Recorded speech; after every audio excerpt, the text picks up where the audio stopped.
Away, my people. This Davido, when they talk say we get another pikin, when be like say Davido supposed to do test for us, so that mean they don't say now you get the pikin. My people, this matter go tough. Oh. This one when he papa come fall outside. Now no say everything go get as e be. Make I just listen. Wetin Davido papa talk. He bring many evidence come for inside this video. My people, e be like say this matter truth go true come outside though. Make na lis ten wetin Davido papa talk. My people, if na first time when they see my YouTube channel, abeg help me subscribe to my YouTube channel. May God continue to bless you. And make na put una opinion, wetin una think for my comment section. They also alleged that maybe it's not David, maybe it's my nephew called B Red. Because B Red's name is Adebayo. But his middle name also is David. It's Adebayo. David Adeleke. So when the auntie of the little girl called, I said, look, this is what we are going to do. You go and pick your own clinic of your choice. Come to Lagos. I'll make sure David is available. Bring the little girl. We'll go to your own clinic and do it. I said, but before we do that, I'm going to arrange for another clinic in Lekki, apart from the verdict one we went before. So that David and that little girl will do 2 more tests. And then I'll arrange 2 clinics for my nephew, Bayo, to do 2 tests. I said, so the day you are going to come, we are going to have 4 different tests.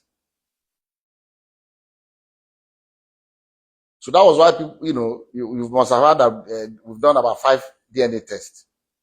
Actually, 3 was done by David, 2 by Bayo. So the girl came. They went. I didn't follow them. They went to the first clinic in Lekki here. From that Lekki, they went to 2 other clinics in VI for Bayo and the girl to get their swabs. And then the clinic that the girl's family arranged was in Ilukweju. So they went to Ilukweju the same day and got and submitted their samples. And the clinic said they are going to send their results electronically to the mom and to David's lawyer.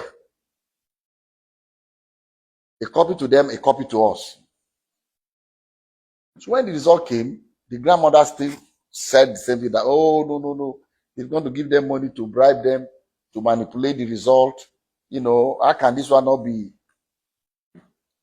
So at that point, I always want to have a clear conscience in anything I do. So I said, okay, I'm not a medical doctor, but I have 2 PhDs. I'm not honorary degree.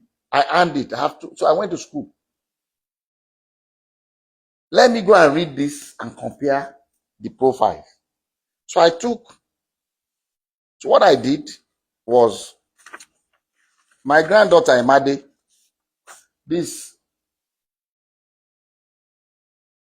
her middle name is Aurora. This application for her US passport. If you are a child born to a US citizen, before America will give your child a passport, they require a DNA test. So this was in 2015. So when I said, look, let me even take Emade's DNA test and this little girl's own,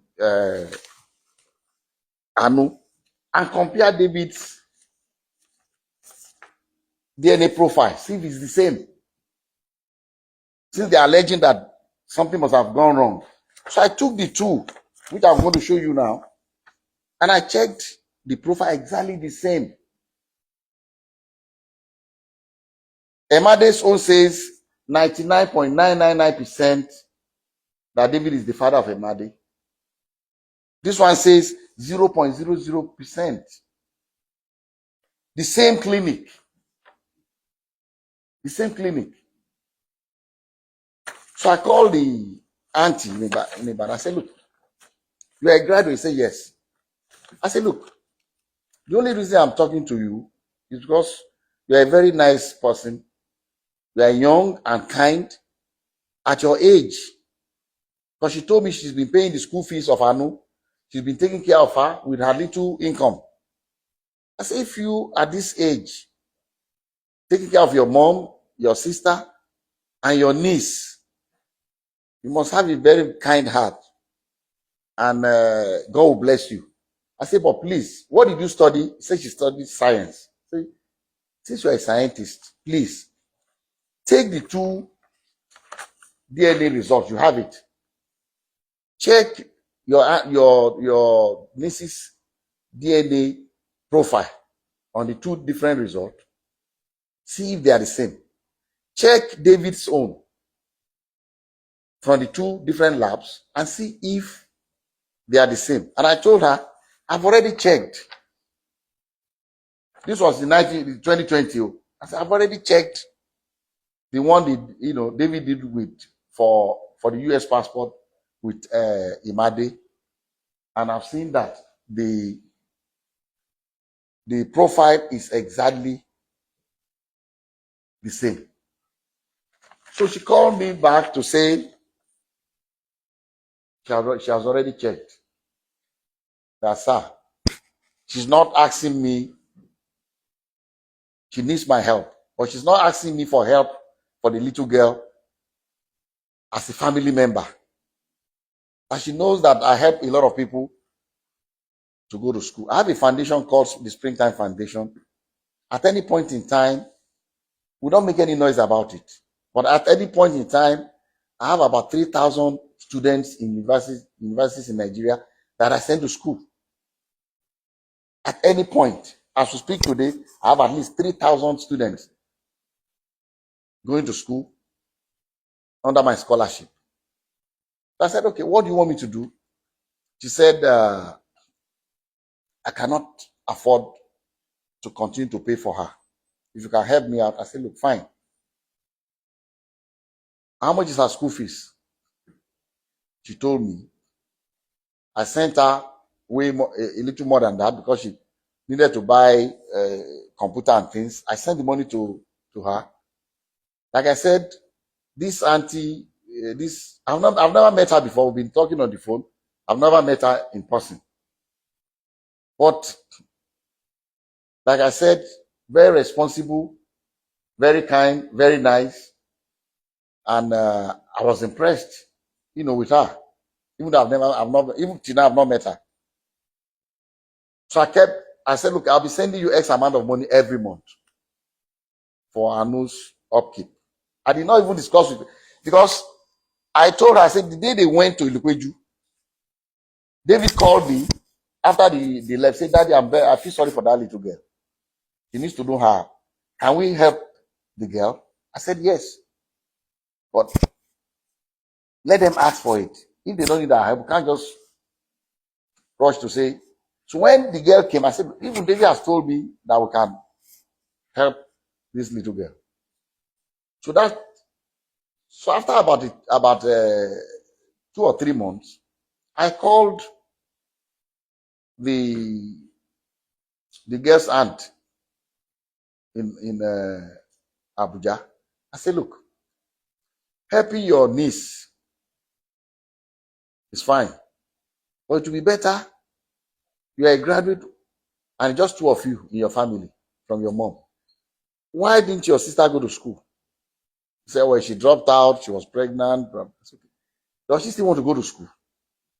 Because the help I can do for her that can help Anu is for her mom to make something of herself, get a degree, get a job, and take care of her child.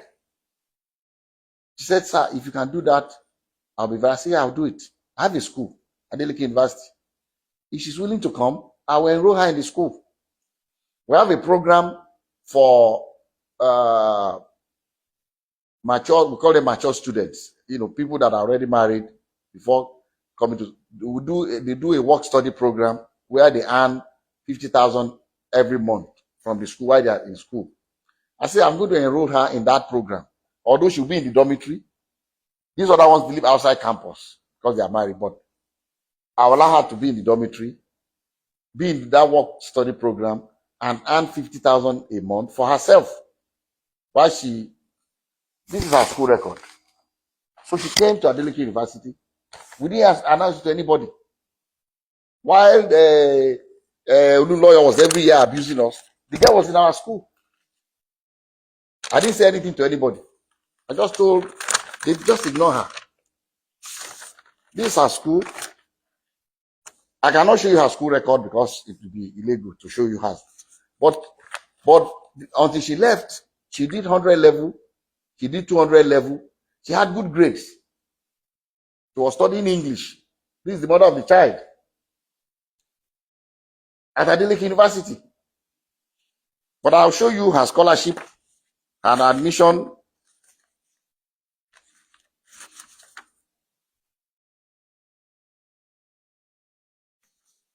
This was her for clearance, her picture and everything. I'll show it to you from Adeleke University when she enrolled.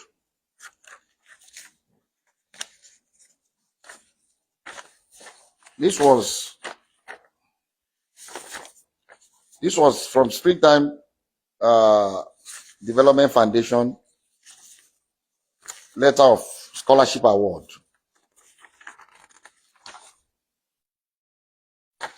This was dated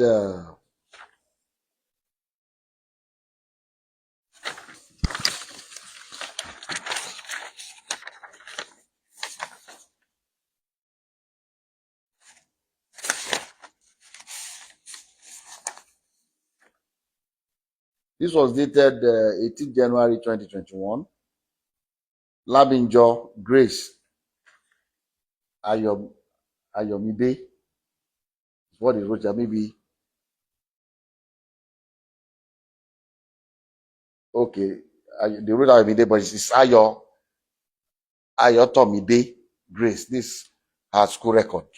You see, I'm saying this because I want that little girl to have a closure. And it's what the grandma is doing to that little girl is not fair. The girl deserves to know the dad. And it's better to eliminate all leads to prove beyond reasonable doubt that, okay, this is. While Ayo was in school at Adeleke University, she confided in Dr. Sikiru Adeleke, my cousin, who works at Adeleke University, who I asked to please take care of Ayo, and who was in charge of where Ayo did her work study. He said, you are a very quiet, nice girl. You are smart. You are doing well in school. How can you not know who you got pregnant for? She told my Dr. Sikiru Adeleke that in actual fact that there's another person that works in a bank in Ibadan. And also share the pictures of that guy. The guy is very light skinned. He said, okay, why didn't you do a DNA test with this guy also? He said, first and foremost, did you sleep with this girl? According to Dr. Sikiru, I was not there. I said, yes. So if you did, he said it was, before the guy got married, that they were dating. Okay. Why don't you go to the guy and do the DNA test? He said the guy said he's already married, that you should just leave him alone, that doesn't want his wife to know anything about this, that he's not going to do any DNA test with them. In fact, Sikiru offered to say, look, you can compel him to do it. You can go to court and they'll compel him to do it if he doesn't want to do it voluntarily. That was before she left Adeleke University. So the day they went in August to my sister's house, my sister brought the matter up in the presence of the grandma. He said, Ayo, did you tell Dr. Sikiru that you had somebody else that works in Ibadan, and the picture is in your phone. Open it and show it to me. And she did, in the presence of her mom. Showed it to my sister. That is true. Have you done DNA test with this person? She said no. So why are you insisting when we have done DNA test with David 3 times? We have 2 results. The other result, the third result, they said the samples were contaminated, so they discarded it. So with David, we have done 3. With Bayo, we've done 2, making 5.